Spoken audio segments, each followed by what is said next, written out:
Hey guys, today we're gonna look at some super cheap, super affordable headphones from Skullcandy. The Skullcandy Cassette Wireless headphones. 30 bucks is all it takes for you to get a pair of these. Now, 30 bucks is very inexpensive, right? But I'm not gonna discount this based on its price point because it's got a decent set of features like Bluetooth 5.0 support, it's got up to 22 hours of battery on a single charge, and it's even got some sort of fast charging built right in.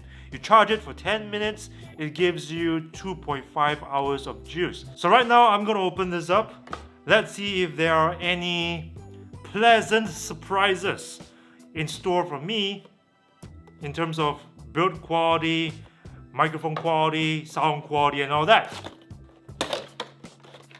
Very simple packaging. Let's see what else is in the box. Okay, I dropped the box. You've got some literature, a USB to micro USB cable. So this still uses micro USB. No wonder there isn't any super fast charging built right in. 3.5mm cable for the audio input. Now its build quality is pretty okay, I guess. It doesn't feel very cheap. It doesn't have that glossy plastic finish. It's all matte. Headband extends. Yep. Stretches pretty far, but I'm not gonna stretch it like how I usually do because I have this concern about the plastic breaking. It's a cheaper kind of plastic used here, but it does fold in pretty small, like so. Doesn't fold flat, however, doesn't really articulate that much. These are some pretty plush and soft cushions here. Doesn't appear to be memory foam, but still pretty soft and nice. You've only got these buttons on the right ear cup, so I suspect that they handle everything from power to Bluetooth pairing to music volume controls, phone call controls, and all that. Okay, let's pair this up to my phone. Let's give it a shot. The clamping pressure is alright, it doesn't fall off, so that's a good thing, but the ear cups, they are not applying an even pressure on my ears. It's a little tighter in the front where my temples are, but at the back it's a little more loose. So I think it's because the ear cups are not articulating. Okay, let's try the controls. Play. Okay, pause. Skip track. Volume.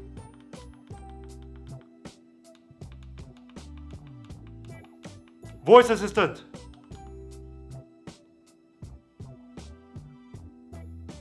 What's the weather like in Los Angeles? So far so good. Okay, let's check out its sound quality.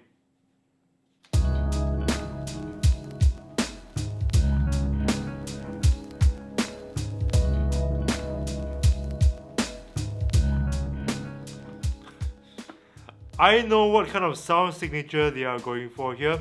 Something very close to the Marshall Major 2. A rich, deep golden bass with nice, clean highs and track separation that is actually pretty decent. But these headphones, the track separation here is not gonna be as clean as you would get in a pair of Marshalls. They do sound a little bright at times, but it's not bad really. It's still quite listenable. In terms of sound staging, it's there, but it's not gonna be the same open, airy sound staging that you get in around the ear headphones. These are on the ear, so it's gonna sound more boxy, more compact. Pretty decent actually for its price point. May not be on the same level as the Sony WH-1000XM3 in terms of track separation, texture, clarity, airiness, layering, but it's still pretty decent given that this is like 1/10 of the Sony's price point. Alright, now it's time for the voice microphone test.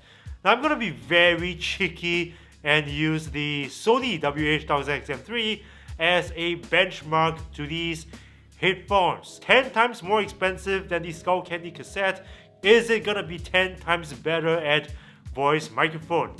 This is what we're going to find out today. So I'm going to do my usual thing. I'm going to put on some really loud background noise, cafe style background noise, and I'm going to record a voice memo on my phone. Noise. Record.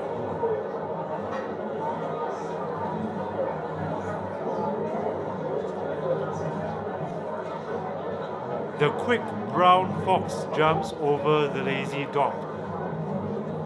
The quick brown fox jumps over the lazy dog.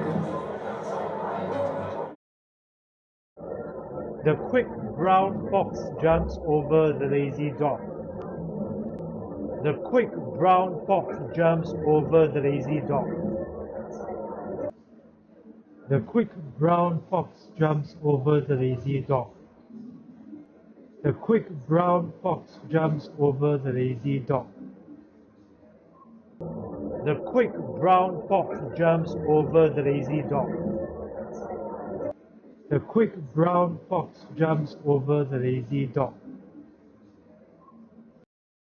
So not bad at all actually. In fact, I was quite surprised by how close they were to the Sonys in terms of voice microphone performance. My voice through the Skullcandy Cassette's voice microphones sounded pretty clear and distinct above the noise. A bit like the Sonys, but of course they did not cancel as much of that background noise compared to the Sonys. But for 30 bucks, voice microphone is pretty decent. Voice calls by extension is gonna be quite good for the price. So what do I think of the Skullcandy cassette overall? Well, I gotta say that for 30 bucks, it really is not bad. Initially, I was a little, I didn't really know what to expect. I thought that these headphones would be crap because they cost 30 bucks. I know I said in the very beginning that I'm not gonna discount them based on the price point. I lied, I'm sorry about that. But it turns out that they are pretty decent. It's just that all this while, I've been looking at products which are a lot more expensive than the Skullcandy cassette.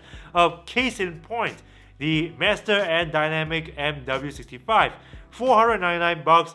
I reviewed it not long ago. You want to watch that review? You can do so by clicking on this link over here.